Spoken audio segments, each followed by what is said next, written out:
My name is Jocelyn. Welcome to my casual channel. This is where I talk absolutely anything casual or monumental in relation to life and life's events. What does that even mean? Anything that I feel like talking about that's either relevant to culture or my life is what gets discussed, basically. Currently, a lot of people are talking about Emma Chamberlain's podcast, at least on TikTok is what I'm finding. Every once in a while, I'll delete TikTok because I'm like, I need to use my time usefully, and I cannot do it while this app is existing on my phone.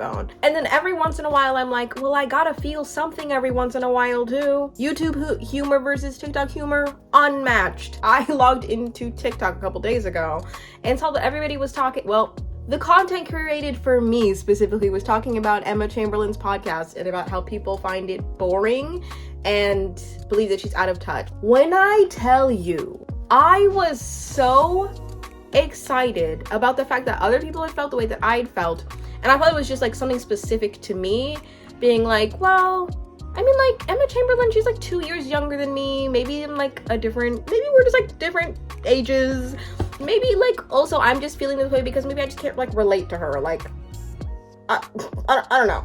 And then I started consuming the TikToks, and I was like, what everybody is saying is so on the nail, because even like some of her episodes of her podcast, Anything Goes, are like, if they're not, some of them are annoying, but borderline like, you intentionally are not getting to what people want to know about this in relation to your life.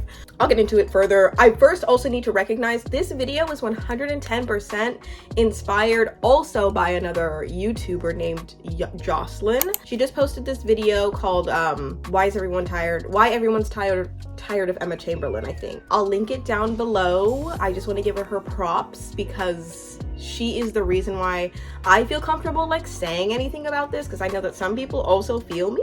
But yeah, so she has a really good video about like dissecting the specific reasons as to why people feel the way that they feel about her podcast, with like distinct points, whereas everybody else is kind of just going off vibes, you know, their own little vibes about MB Chames. I was gonna say, before we get into this video adding to this video, everything I'm saying about this video is in relation to me projecting what I want to see. I know that my opinion does not reflect the general opinion, but I just want to share it because it's silly and goofy and fun. And I think that some people might agree or find value in what I'm saying, but you don't have to agree. You don't. Anyways, resume whatever the heck I was saying. I just want to say this video is not supposed to be like a continuation of like Jocelyn's video. It's just simply me being a little hooligan, a little hillbilly. I'm not a hillbilly at all. This is just me being a little silly and is giving my own personal opinions. Like, everything I'm saying in this video is 100% a personal opinion. This is literally me just as a normal girl who listens to podcasts and wants to give her side of the thought of why Emma's podcast is like kind of boring and like kind of shouldn't, I don't know. I kind of just feel like it shouldn't have the hype that it do. And then also why other people's podcasts, I want to give reasoning as to why her podcast is in the realm of other people's podcasts that have large audience but not like great content to stand on, but because they have large audiences, that is why their podcast will carry for like a decent amount of people. Who I can think of that have large podcasts but not great content are Alex Earl. Don't come for me. I know everybody really likes her, but I feel like because the majority of content consumers in this nation are like teenage girls who like aspire to be really hot and interesting and funny and entertaining, you know what I mean, that also love to see like those type of girls who are hot messes. Hot Mess by Alex Earl really identifies with them. And I also feel like I might just be like 24 and just looking towards different things, but I don't know, I just feel like kind of Alex Earl, Madeline RG, like they have big audiences, but is their content good enough for podcasts in the long form? I don't know. And then Taylor Lautner and his wife Taylor Lautner have a podcast that I feel bad saying this, I really do, but I just do not think Taylor Lautner should be a podcaster, which is interesting because I like the structure of their podcast, I really do, and I like the message behind it. The message is what do you do when life gives you lemonade, or when life gives you lemons? You make lemonade, but here we talk about the lemons. Like, that's her whole thing. And I actually genuinely like that premise. I just don't like him as a host. I feel like his name carries, but the content with his commentary, done. I also think that podcasts are like they're like another stream of income for random famous people to like hop onto. So a lot of famous people have podcasts because they're trending, people can hear them, and they get an additional revenue source. You know what I mean? Also, okay, I'm recording this a little bit later in the day, but I forgot to say something. Essentially, I want to talk about the people that started a podcast because they are like celebrities, or they had a following before, and then they took that as a hint to be like, oh, people want to hear what I have to say, and then start a podcast, which is like the only like driving force. There are podcasters that people may feel like, why do you have a podcast? Such as Alex Cooper and Call Her Daddy, as well as any of the alpha male podcasters. I hate any male with a microphone who just wants to spew misogyny because he knows it will get people upset. I hate that. But that's not necessarily the focus. Aside from them, Alex Cooper is somebody who got famous from podcasting because she had interesting things to say, specifically with her previous co-host. I find that podcasters who started off as podcasters, or podcasters who are really about it shows, and the podcasters who are not shows as well. So I just want to talk about the ones where it doesn't really show. I want to talking. Are you kidding? So Emma Chamberlain. I have been a fan of Emma Chamberlain. I discovered her videos in high school when she was like it. She was interesting. She was so fascinating. I feel like I'm still a fan of her, like especially as a creative, as somebody who literally just sits and talks to people and like uploads it to the internet. But the commentary on Emma Chamberlain and the criticism on her, I think, is very valid, because although she is entertaining, it is hard to watch somebody get famous off of their personality and their honesty and their, I don't know, relatability, and to watch them lose it and to become like more of a mainstream person who hangs out with like the Hadids and who goes to Halloween with what's her name, Nepo Baby, Larry David's daughter, Cassie David. But basically her podcast, I feel like, started out to be good. It started out kind of cool because I was like interested in listening to her podcast form. I think she has like an interesting voice. I think she's like good for entertainment. But one of the podcasts that I started to be like, was when I was actually really eager to listen to. And it was about, I hadn't listened to Emma's podcast for like long. I had just found it because I was like, I'll just throw something on.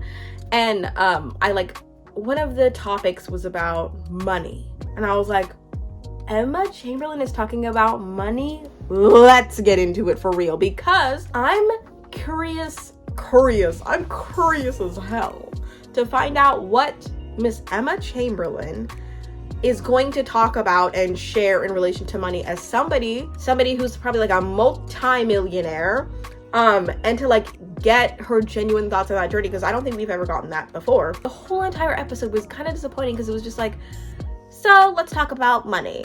And one of the first things she says was like, money is really interesting, it is impactful, and I will say, I'm no billionaire. I'm no billionaire, but this is the way that like money has impacted blah, blah, blah, blah, blah. And was talking about how like money has made an impact in her life, but it's not the impact she thought it was going to have, blah, blah, blah. Typical rich people things are like, I thought money was going to be the end all be all, you know what I mean? But it's like, oh wow, shocker, money doesn't solve all your problems. I expected that, but she didn't really go far deep into it. She kind of just gave her perspective on why money doesn't equal happiness. But I want to know the nitty gritty. And I think everybody else does too. What is the nitty grit of what the heck your finance, not her, she doesn't have to go into her finances, but like the way that money has changed the way people have seen her, the way that money has changed her relationship with like even her parents. I'm pretty sure she makes millions more than her parents even. Like, there are just so many fascinating things that she could talk about that she just leaves out, and it feels almost like it's intentional, because it's like, I feel like your audience like wants you to go a little bit deeper, and I've just been disappointed every time, because I want to know how she is like navigating the world that she like currently lives in, as somebody who went from like being average to like a phenomenon. You know what I mean? But I feel like we get very much so like, I'm a phenomenon now. Am I even saying that correctly? I'm a phenomenon, so I'm gonna speak to you from a perspective of like what I know and like what my friends are saying back to me. That's one thing that the person, Jocelyn, in the video talked about, was the fact that like most of us are in echo chambers. So whenever Emma comes on and she like just spews all the things that she like thinks and knows, it's because she's like around her other like rich, very privileged friends. I'm just gonna give my honest review of her podcast. Her podcast had good bones. I think it was a good idea. It's a good premise, but it's just so shallow that it just makes you feel like it's a little bit of a ripoff because you're expecting somebody to genuinely entertain you with the things that you know that they want to hear. And then it's just kind of like, well, I'm just gonna give like C-level effort into this.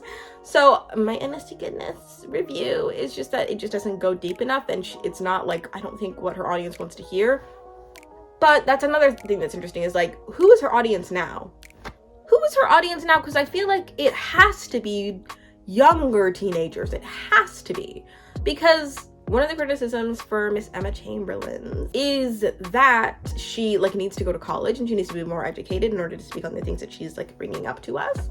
And in the video, Jocelyn talks about how she doesn't need to go to college. She just needs better podcast structure so that we can actually be entertained and like she can actually do deep dives on things and be more well informed on them. Personally, I think that Emma would thrive in college, especially because in her videos from the past, I will say that it's a fair point for somebody to be like, she doesn't need college, she just needs a good podcast structure and she needs to like actually do research. She needs to like legitimately be about the podcast. I think she would thrive in college because she was in like really high achieving classes before she dropped out. She was like a high achiever. I think that's what sent her into like a spiral of depression. I think she would thrive because really I feel like what's missing, and this is not a new point, it's just like critical thinking and the ability to just be like, let me actually take the time to deep dive into all these topics. And I feel like a critical thinking and writing class taken at a college level is a good